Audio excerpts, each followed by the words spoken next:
Correction हा मार्केटमधला एक healthy aspect आहे. कारण आता आपण व्हॅल्युएशन म्हणत होतो की व्हॅल्युएशन हायर आहेत, पण तिथे फ्रॉथ म्हणजे अगदी फेज जमलेला नाही की ते अगदी सुपरफिशियल आहे.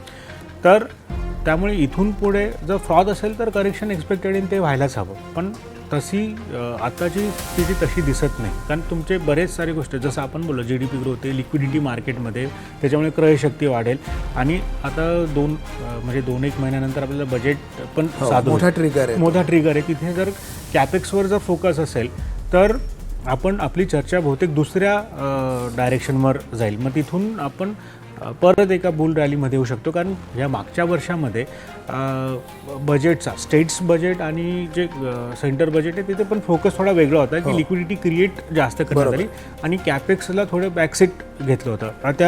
आणि प्रायव्हेट कॅपेक्स पण जेवढं एक्सपेक्टेड होतं तेवढं झालं नाही. पण ह्या सगळ्या गोष्टी आल्यानंतर मग मला वाटतं की करेक्शनच्या फेजमध्ये आपण परत जाऊ असं होणार नाही. पण दुसरी जी गोष्ट होऊ शकते ती म्हणजे की सेक्टर बॅलन्सिंग होईल. जसं सर म्हटले की पोर्टफोलिओ रिव्ह्यू करणं हे खूप महत्त्वाचं आहे.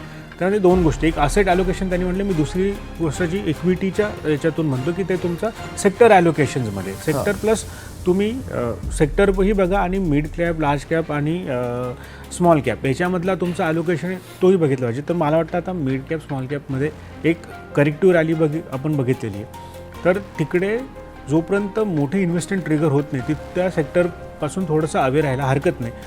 ह्या याच्यामध्ये तुम्ही मोर स्टेबल जे स्टॉक्स आहेत लार्ज कॅप तिकडे फोकस जास्त असला पाहिजे. बरोबर सर, अगदी एका वाक्यात कुठले सेक्टर